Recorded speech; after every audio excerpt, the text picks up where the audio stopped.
Empezamos con la historia de la bendición del oficial del cielo. Asegúrate de tener a mano un abanico para cuando las cosas se pongan demasiado candentes o una caja de pañuelos para los momentos más tristes, ya que esta historia tiene de todo. Esto que les voy a contar sucede en el libro 2, entonces sin más que decir, cuidado con el spoiler.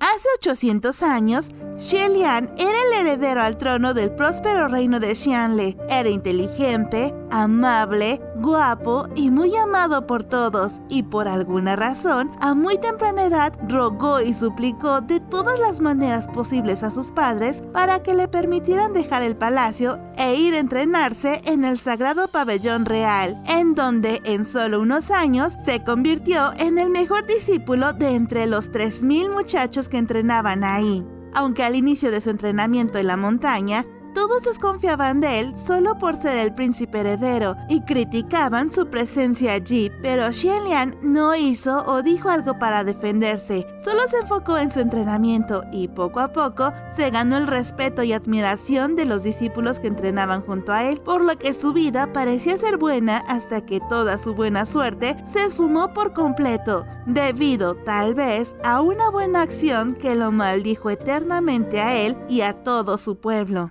Todo comenzó cuando los ciudadanos de Xianle disfrutaban del Festival de los Faroles. Este era un evento religioso en donde en un majestuoso desfile se hacía una representación de la legendaria batalla entre el dios que agrada al cielo se enfrentó al rey demonio para acabar con él. Y según las creencias religiosas, la representación de la batalla tenía que durar por lo menos 4 horas, ya que el carro alegórico que sostenía el escenario tenía que darle muchas vueltas a las calles que rodeaban la plaza principal, pues se creía que cada vuelta representaba un año de buena fortuna y riqueza para el reino de Xianle. Este año, la batalla entre el dios que agrada al cielo y el rey demonio fue protagonizado por el príncipe heredero Xian Lian y su amigo y lacayo Mu Qing. Ambos eran expertos en artes marciales y llevaban a cabo una feroz pelea con espadas por toda la calle principal de la ciudad, asombrando a todos los ciudadanos quienes gritaban eufóricos para animar la batalla. Pero cuando el carro alegórico daba su tercera vuelta por la calle principal, de un momento a otro, las alegres voces de la gente se transformaron en horribles gritos desesperados, pues un niño se había resbalado de la valla más alta de todo Xianle, y aunque el pequeño aún no impactaba contra el suelo, todos estaban presenciando el accidente y se mantenían a la espera del terrible final de aquel pequeño. Sorprendido por aquellos gritos que venían del público, que estaba en lo más alto de las vallas, Xie Lian bajó su espada, levantó la vista y vio una sombra borrosa que caía rápidamente de la muralla de la ciudad. En ese momento, no tuvo tiempo de pensar y en un instante inclinó los pies y se levantó del suelo, saltando en el aire, lanzándose hacia arriba sin peso. Las mangas de su túnica se abrieron como las alas de una mariposa. Luego aterrizó con gracia, ligero como una pluma. Cuando tocó tierra firme, Xie Lian suspiró aliviado y miró hacia abajo. En sus brazos ahora estaba un niño de unos 7 u 8 años, con la cabeza envuelta en vendas, sucias y descuidadas, acurrucado en su agarre, mirándolo aturdido. Aún sosteniendo al niño en un brazo, levantó con el otro la espada en la mano y la apuntó al gran escenario. Mu Qing, quien interpretaba al demonio, bajó del escenario para terminar la batalla contra el dios que agrada al cielo. Los dos simularon enfrentarse, movimiento tras movimiento, y saltaron de nuevo al escenario. Mientras la multitud estaba distraída, Mu Qing aprovechó la oportunidad para atravesar la procesión e indicarles a las personas que estaban marchando en el desfile que al terminar esa ronda, regresaran al palacio. En el momento en que Mu Qing regresó al escenario, sus ataques se volvieron aún más vigorosos, tintineando y haciendo mucho ruido. Xie Lian recibió más ataques. En ese momento, el niño en sus brazos gritó, probablemente aterrorizado por estar atrapado entre las armas. Xie Lian lo notó y lo sostuvo con más fuerza y le pidió que no se asustara. Al escuchar sus palabras, el niño pequeño se aferró a los pliegues de su ropa en el área del pecho. Incluso con un niño en un brazo y la otra manejando la espada, Xie Lian seguía luchando con facilidad. Después de un rato, sintió que el niño en sus brazos levantó sus temblorosos brazos y lo agarró de los hombros, como si estuviera aferrándose por su vida. Xie Lian volvió a tranquilizarlo diciéndole: «No te preocupes, nada te hará daño». Inmediatamente después de decir esto, Xianliang gritó en voz baja: ¡Mu-King! El demonio que estaba enfrente a él inclinó la cabeza discretamente y Xianliang lo golpeó. Así, ante los ojos de millones de personas, el guerrero marcial que agrada a Dios perforó el corazón del demonio y lo mató. Mientras todo esto sucedía, la magnífica procesión celestial había continuado marchando por el camino de regreso al palacio. Debido a lo bien que se salvó el desfile y el acto improvisado, la batalla fue muy emocionante. No solo las personas no se quejaron, sino que su entusiasmo se hizo aún más fuerte. Una vez que los cientos de personas que componían la procesión del desfile estuvieron dentro del palacio, las puertas se cerraron para evitar el paso de los ciudadanos que estaban tan emocionados que querían acercarse al dios que había vencido al demonio. Y dentro del palacio, Xianliang y Mu-King se quitaron sus máscaras y arrojaron sus armas al suelo mientras exhalaban profundamente. Xianliang estaba cubierto de sudor y arrancó capas y capas de su elegante traje mientras escuchaba que su otro amigo y sirviente, Feng Xin, le preguntaba por qué había traído al niño dentro del palacio. Ese niño pequeño seguía sobre el pecho del príncipe heredero, con su cuerpo congelado e inmóvil, temiendo incluso respirar demasiado fuerte. Xianliang se incorporó y dijo que no podía tirarlo otra vez a la calle, porque con toda la multitud emocionada podría caer al suelo y ser pisoteado hasta morir. Después levantó al niño y le dio unas palmaditas en la cabeza, preguntando con una voz amable cuántos años tenía, pero en respuesta, el niño permaneció en silencio e inmóvil, sin siquiera parpadear. Xianliang continuó con su amable interrogatorio y le preguntó cómo es que se cayó de la valla.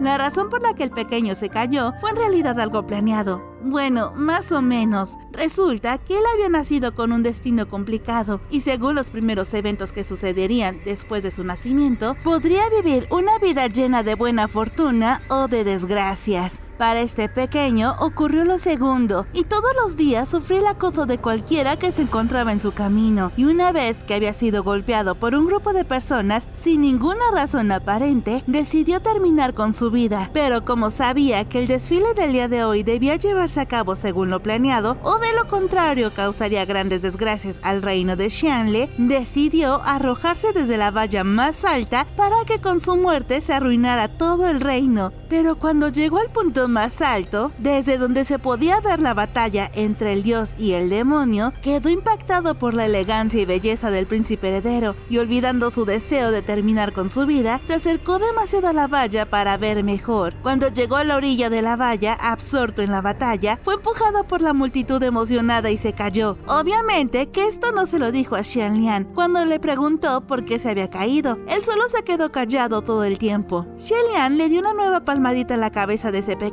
pero como él no reaccionaba, pronto perdió el interés. Entonces le dijo a su subordinado que lo sacara por la puerta lateral del palacio y que se fijara si tenía alguna herida, pues tenía muchas vendas alrededor de su cabeza. Feng Xin accedió, pero antes de cumplir con la orden, le preguntó por qué no soltaba al niño. Xianliang se sorprendió al escuchar a la pregunta, y cuando bajó la mirada, vio que era el pequeño quien no lo soltaba, y se aferraba fuertemente con sus pequeñas manos al traje del príncipe heredero. Alrededor del gran escenario había muchos jóvenes aprendices, y todos rieron al ver la escena. Xianliang también se rió y le dijo al niño que no se podía quedar con él porque tenía sus propias cosas que hacer, así que sería mejor que regresara a su casa. Después de escuchar esto, el niño lo soltó y dejó que Feng Xin lo levantara como un costal. Aunque ahora era otra persona quien lo cargaba, el niño seguía mirando intensamente a Xianliang. Casi parecía estar poseído. Todos notaron esa mirada y comenzaron a murmurar, pero Xianliang ni siquiera lo miró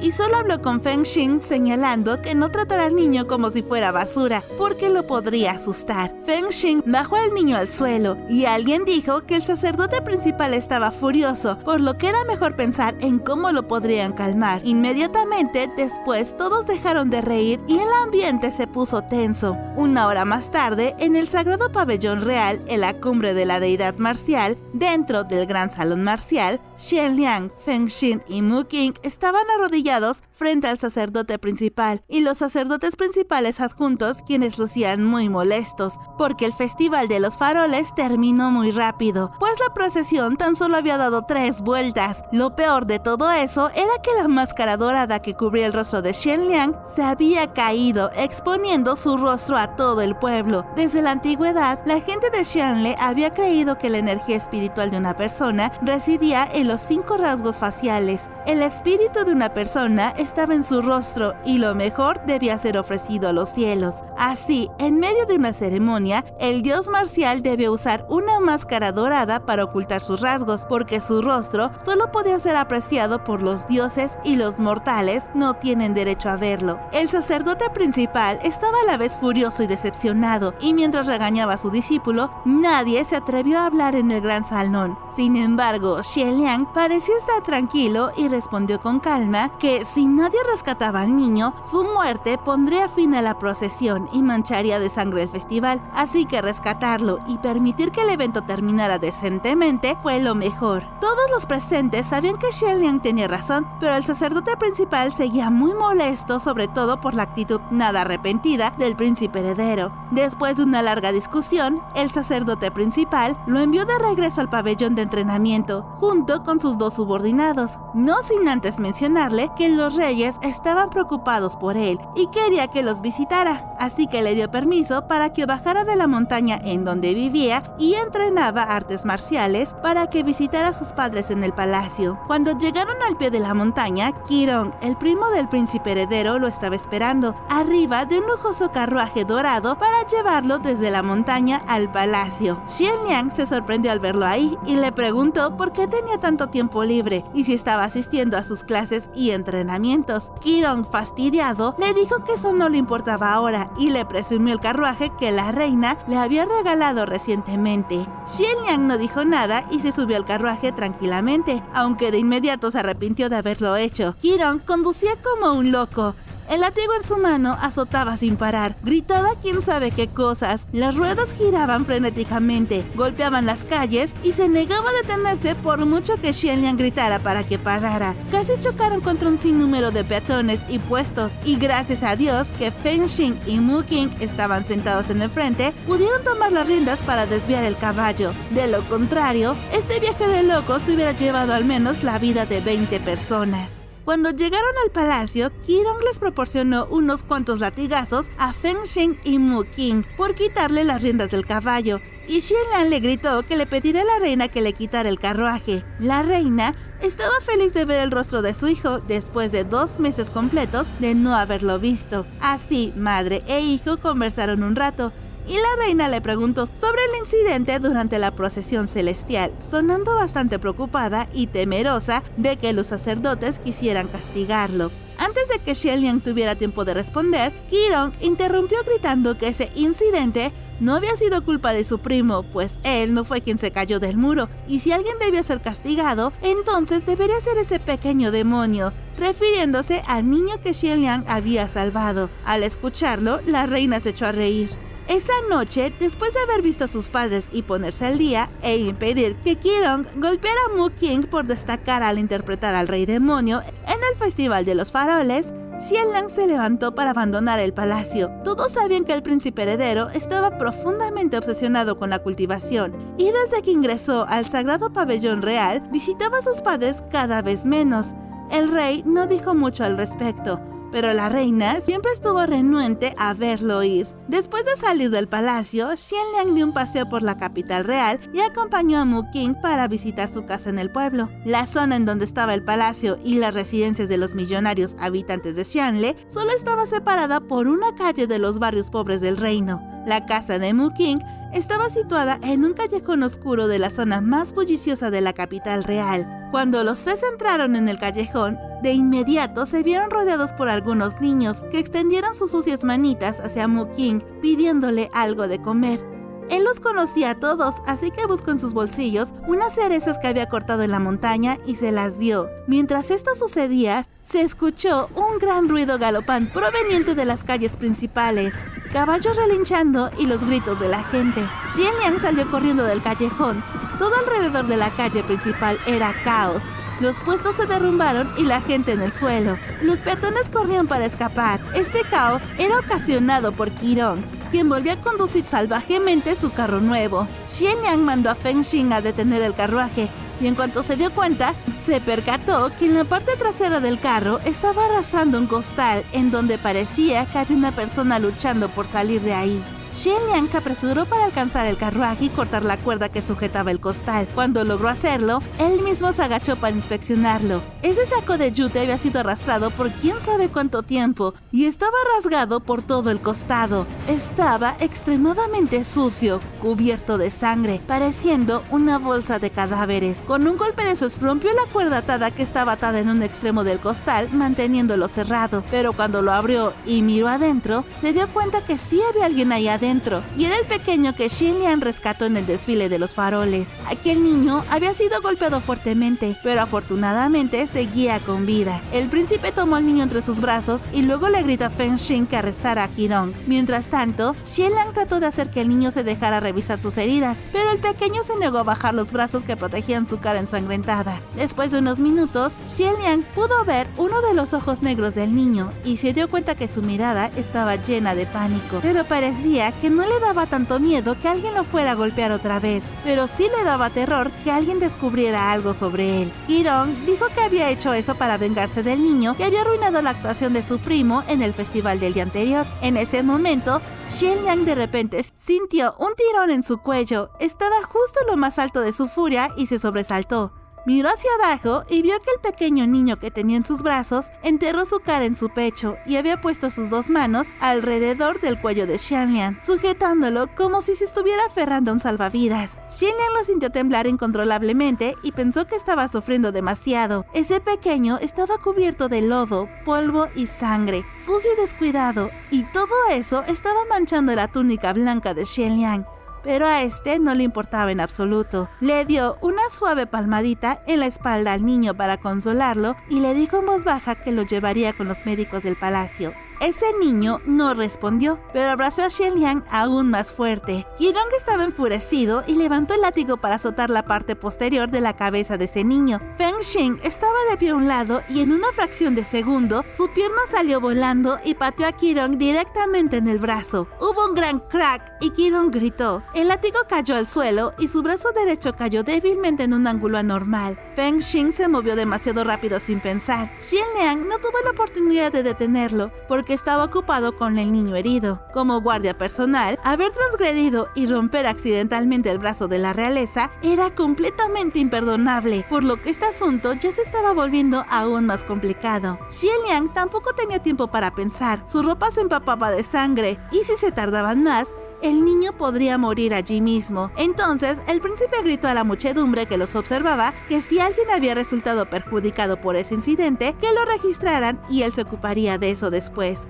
Luego se dirigió a sus subordinados y les pidió que arrestaran a Qirong mientras él llevaba al niño al médico, pues salvarle la vida era lo más importante en ese momento. Al terminar sus instrucciones, Xianliang corrió hacia el palacio con el niño en sus brazos. Corrió directamente al pabellón médico y entró en la enfermería, dejando a Feng Xin y Mu Qing afuera de la puerta con Qirong bajo arresto. El príncipe heredero rara vez regresaba al palacio y rara vez hacía demandas, por lo que los médicos imperiales naturalmente se apresuraron rápidamente. Y hasta aquí dejaré la parte 1 de la historia sobre cómo se conocieron Xianliang y Hua Cheng. Si les está gustando, sigan atentos al canal de mis dramas porque el viernes subiré la parte 2. Les mando un gran y afectuoso abrazo virtual a cada uno de ustedes y espero verlos a todos en el próximo spoiler.